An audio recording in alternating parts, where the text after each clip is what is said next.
कितना भी पकड़ लो ये फिसलता जरूर है, ये वक्त है साहब बदलता जरूर। आज हम लोग पढ़ने वाले हैं क्लास 7 के हिस्ट्री एनसीईआरटी का अध्याय 3 दिल्ली के सुल्तान का पूरा क्वेश्चन आंसर।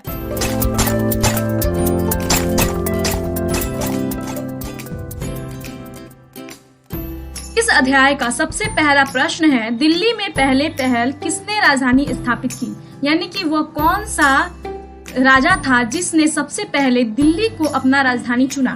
तो राजपूत वंश के तोमरों ने 1165 में पहले दिल्ली में राजधानी स्थापित की, यानी कि जो राजपूत वंश के तोमर थे उन्होंने सबसे पहले दिल्ली में राजधानी स्थापित की थी। अगला प्रश्न है, दिल्ली के सुल्तानों के शासनकाल में प्रशासन की भाषा क्या थी। तो यानी कि दिल्ली के सुल्तान का जब शासन काल था उस समय प्रशासन की भाषा क्या थी। तो दिल्ली के सुल्तान के शासन काल में प्रशासन की भाषा फारसी थी। अगला प्रश्न है, किसके शासन काल के दौरान सल्तनत का सबसे अधिक विस्तार हुआ था। तो अलाउद्दीन खिलजी और मोहम्मद तुगलक के शासन काल में सल्तनत का सबसे अधिक विस्तार हुआ था, यानी कि अलाउद्दीन खिलजी और मोहम्मद तुगलक इन दो राजाओं के शासन के दौरान दिल्ली का सबसे अधिक विस्तार हुआ था। अगला है, इब्न बतूता किस देश से भारत में आया हुआ था। तो इब्न बतूता जो एक विदेशी यात्री था वो भारत किस देश से आया था। तो इब्न बतूता मोरक्को जो अफ्रीका से भारत में आया था। अगला है, न्याय चक्र के अनुसार सेनापतियों के लिए किसानों के हितों को ध्यान में रखना क्यों जरूरी था। तो न्याय चक्र के अनुसार सेनापतियों के लिए किसानों के हितों का ध्यान रखना जरूरी था क्योंकि किसानों द्वारा चुकाए गए राजस्व यानी कि कर से सेनापतियों को वेतन मिलता था, यानी कि किसान जो कर चुकाते थे उसी कर से सेनापतियों को वेतन दिया जाता था। अगला है, सल्तनत की भीतरी और बाहरी सीमा से आप क्या समझते हैं। तो भीतरी सीमा, सबसे पहले भीतरी सीमा के बारे में जानते हैं। इसका आशय गैरीसन शहरों की पृष्ठभूमि में स्थित भीतरी क्षेत्रों से था, यानी कि गैरीसन शहर के पृष्ठभूमि में स्थित भीतरी क्षेत्र को भीतरी सीमा कहा जाता था। और बाहरी सीमा, इसका आशय गैरीसन शहरों की पृष्ठभूमि से सुदूरवर्ती क्षेत्रों से था, यानी कि गैरीसन शहरों से दूर के क्षेत्रों को हम लोग बाहरी सीमा कह सकते हैं।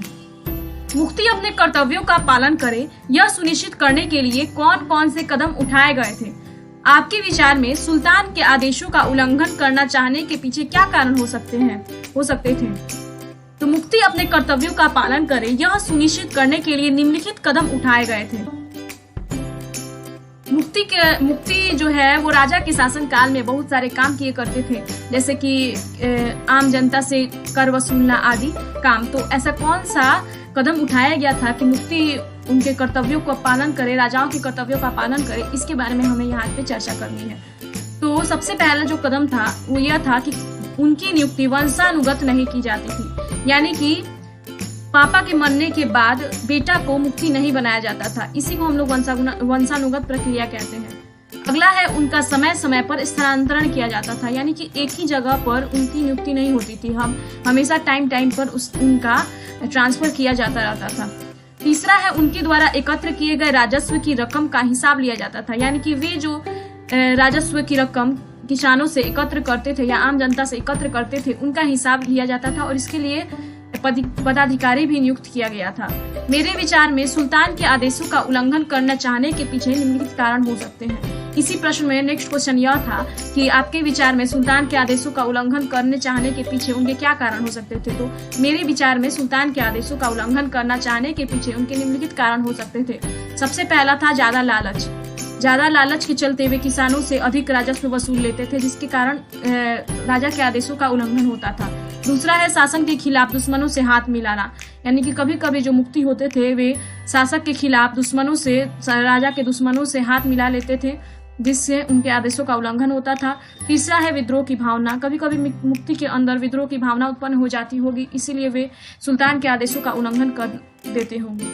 8वां प्रश्न है, दिल्ली सल्तनत पर मंगोल आक्रमणों का क्या प्रभाव पड़ा। यानी कि दिल्ली सल्तनत पर जो मंगोलों का आक्रमण हुआ उसका उन पर क्या प्रभाव पड़ा। तो दिल्ली सल्तनत पर मंगोलों के आक्रमण का निम्नलिखित प्रभाव पड़ा। अलाउद्दीन खिलजी और मोहम्मद तुगलक को एक विशाल सेना खड़ा करना पड़ा। अगला है, तुगलक ने नई राजधानी दौलताबाद का निर्माण किया। अगला है, तुगलक ने दिल्ली के पुराने शहर में बड़ी सैनिक छावनी बनवाई। अगला है, तुगलक ने तांबे के नए सिक्के चलवाए। अगला है, अलाउद्दीन खिलजी ने जनता पर और अधिक कर लगाए। ये सभी नतीजा था आक्रमण का। क्या आपकी समझ में तवारीख के लेखक आम जनता के जीवन में के बारे में कोई जानकारी देते हैं? मेरे समझ में तवारीख के लेखक आम जनता के जीवन के बारे में कोई जानकारी नहीं देते थे, क्योंकि ये नगरों में रहना पसंद करते थे। जो तवारीख के लेखक थे वे नगरों में रहा करते थे और जो आम जनता थी वो गांव में बसती थी, इसलिए वे आम जनता के बारे में नहीं लिखा करते थे। दूसरा है, ये बादशाह को खुश करने के लिए ही इतिहास लिखते थे और ये तवारीख के जो लेखक थे वे बादशाह को खुश करने के लिए इतिहास लिखते थे ताकि बादशाह खुश होकर उन्हें कुछ इनाम दे। अगला प्रश्न है, दिल्ली सल्तनत के इतिहास में रजिया सुल्तान अपने ढंग की ही थी। क्या आपको लगता है कि आज महिला नेताओं को ज्यादा आसानी से स्वीकार किया जाता है? आज भी महिला नेताओं को ज्यादा आसानी से स्वीकार नहीं किया जाता। आज भी भारत में लोकसभा और विधानसभा में महिलाओं की संख्या 5% से भी कम है, लेकिन सल्तनत काल की अपेक्षा वर्तमान में महिला नेताओं को आसानी से स्वीकार किया जाता है।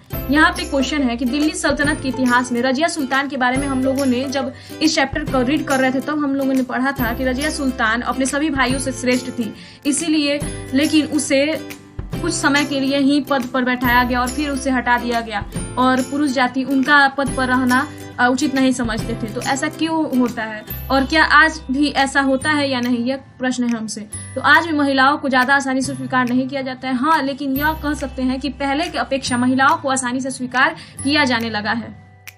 अगला प्रश्न है, दिल्ली के सुल्तान जंगल को क्यों कटवा देना चाहते थे? क्या आज भी जंगल उन्हीं कारणों से काटे जा रहे हैं? दिल्ली के सुल्तान निम्नलिखित कारणों से जंगल को कटवा देना चाहते थे। देखते हैं क्या क्या वे कारण थे।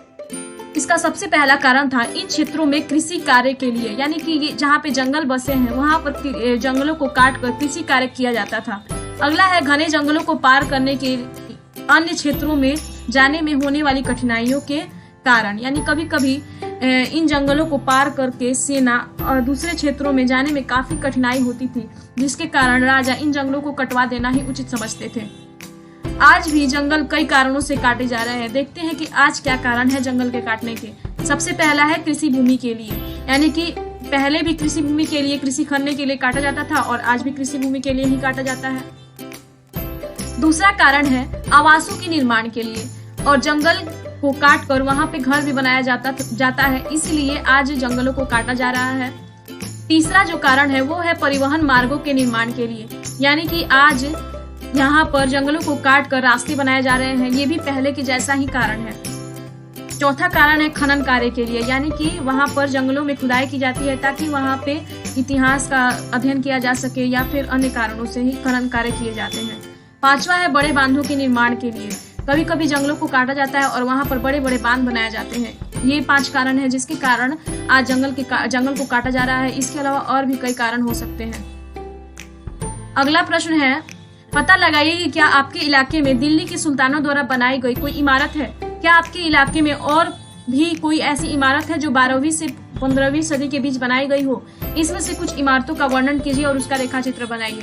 यहाँ पर आपके इलाके में स्थित किसी इमारत के बारे में चर्चा करने के लिए कहा है, तो आप अपने इलाके में स्थित कोई भी इमारत लिख सकते हैं। यहाँ पर हमने 5 इमारतों के बारे में बताया है। सबसे पहला है कुतुब मीनार दिल्ली, जो कि कुतुबुद्दीन ऐबक ने 1199 से 1208 ईस्वी में बनवाया है। दूसरा है हौज खास, जो कि दिल्ली में है, अलाउद्दीन खिलजी ने बनवाया है 1305 ईस्वी में। तीसरा है तुगलकाबाद किला, जो कि दिल्ली में है, गयासुद्दीन तुगलक ने बनवाया है 1321 से 25 ईस्वी के बीच में। चौथा है फिरोज शाह कोटला, जो कि दिल्ली में है, फिरोज शाह तुगलक ने बनवाया है 1354 ईस्वी में।